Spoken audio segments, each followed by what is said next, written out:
कर्म और भाग्य। एक दिन एक नौजवान अकेला बैठा रो रहा था। पास ही से एक साधु गुजरा तो उसने नौजवान से पूछा, क्यों बेटा, क्यों रो रहे हो? नौजवान बोला, हे साधु महाराज, मेरा संसार में कोई नहीं है।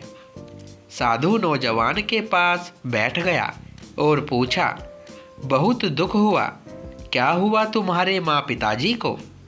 नौजवान बोला, कुछ नहीं, माँ तो बिल्कुल ठीक है। साधु ने फिर पूछा, तुम्हारे भाई बहन? नौजवान ने फिर कहा, वो भी ठीक है।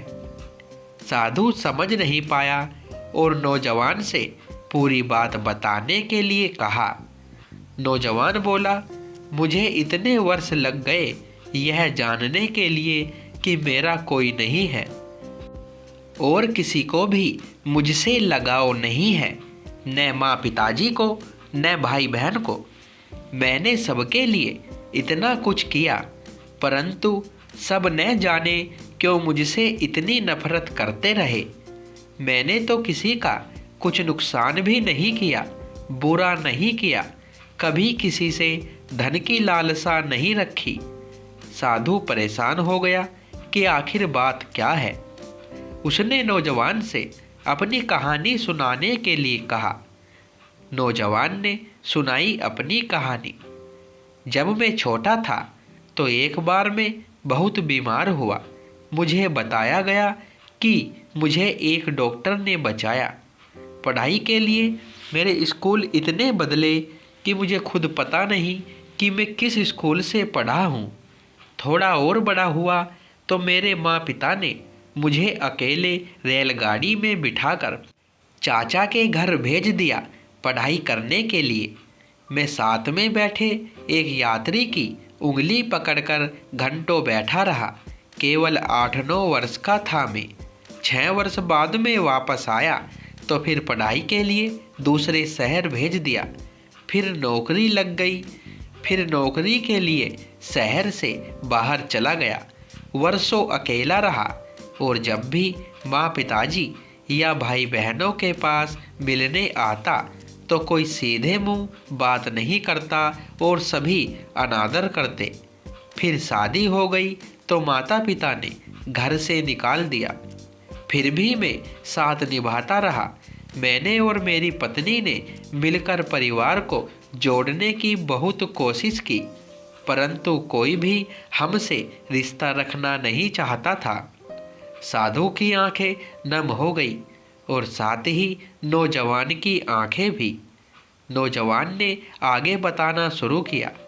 फिर मेरी नौकरी बाहर दूसरे राज्य में लग गई और हमें वहां जाकर रहना पड़ा। परंतु जब भी मैं वापस मिलने आता तो हमेशा रोकर ही वापस जाता। किसी का व्यवहार नहीं बदला था। फिर पिता बीमार रहने लगे। उनकी देखभाल के लिए जब भी मैं आता 4 बातें सुनकर ही जाता।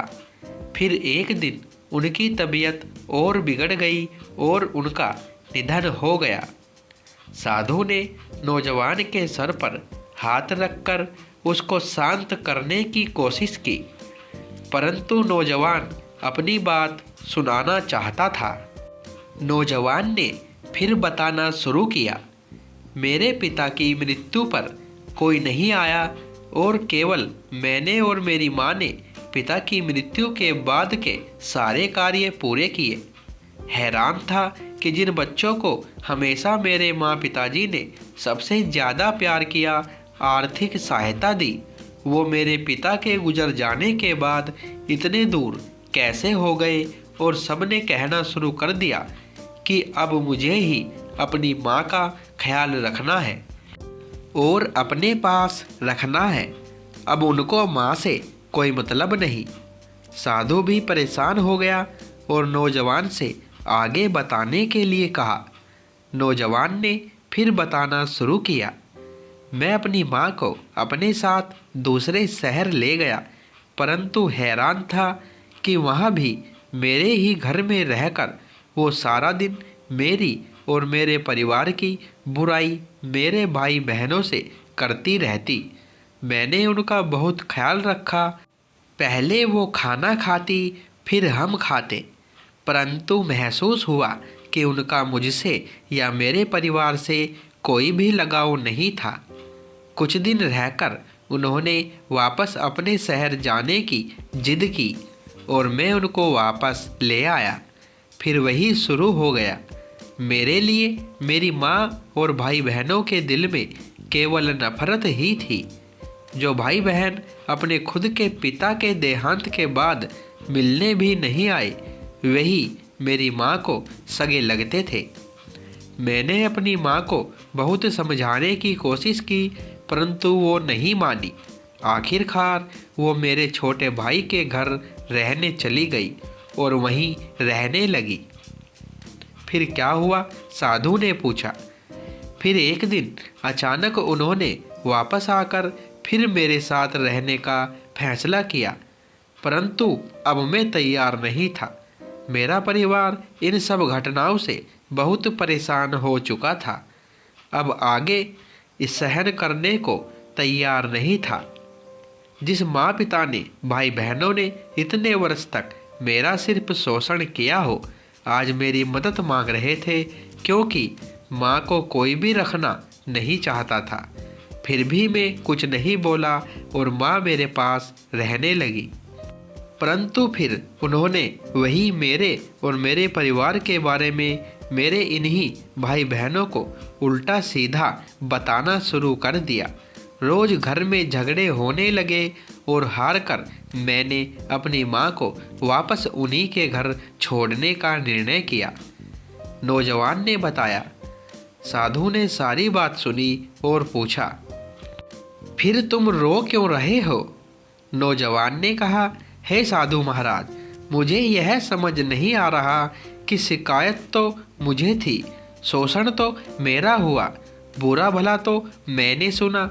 न मैंने अपने पिता की वसीयत में से कोई धन मांगा, न मेरे या मेरे परिवार के दिल में कोई लोभ। फिर मैं कैसे सबसे बुरा बन गया? आज मेरे पास न माँ है, न कोई सगा भाई बहन, और लोग कहते हैं मैंने अपनी माँ को छोड़ दिया। किसको छोड़ दिया? जो खुद मेरी कभी थी ही नहीं। छोड़ तो उन्होंने मुझको दिया। साधु मुस्कुराए और बोले, नौजवान लोग कहते हैं माँ से बढ़कर कुछ नहीं, परंतु माँ से बढ़कर है, और वो है कर्म। तूने बहुत कोशिश की, परंतु तेरी कोशिश को और तेरे सम्मान को कोई समझ नहीं पाया। तुझे हमेशा दोषी ठहराया। यह कसूर और बदकिस्मती तेरी नहीं, उनकी है। पछतावा तुझे नहीं, उनको होना चाहिए जिन्होंने अपने सबसे बड़े पुत्र और एक भाई को समझने में इतनी विशाल भूल कर दी। कर्म के हिसाब से सब बराबर है, न माँ बड़ी और न ही पुत्र, न ही पिता बड़ा और न ही भाई बहन। कर्म सिर्फ कर्म देखता है। आज तेरा यूँ अकेले बैठकर यह सोचना ही बताता है कि तेरी तरफ से तूने बहुत कोशिश की, परंतु जब उनके भाग्य में ही तुझसे सुख प्राप्त करना नहीं था तो कहाँ से मिलता? इसमें तू क्या करेगा? इसीलिए पछताना छोड़ और अपने परिवार और अपने भविष्य को संवार। यह कहकर साधु वहाँ से चल दिए और साथ ही नौजवान। लगाव, सम्मान और भावनाएं एक तरफा नहीं होती। बिना लालच या लोभ से की गई सेवा धर्म के समान होती है और सही गलत का फैसला कर्म के आधार पर होता है। माँ तो माँ होती है, परंतु पुत्र भी पुत्र ही होता है। कर्म और भाग्य की माने तो दोनों ही बराबर है। दोस्तों, वीडियो पसंद आई हो तो वीडियो को लाइक करें, शेयर करें और चैनल को सब्सक्राइब करें। धन्यवाद दोस्तों।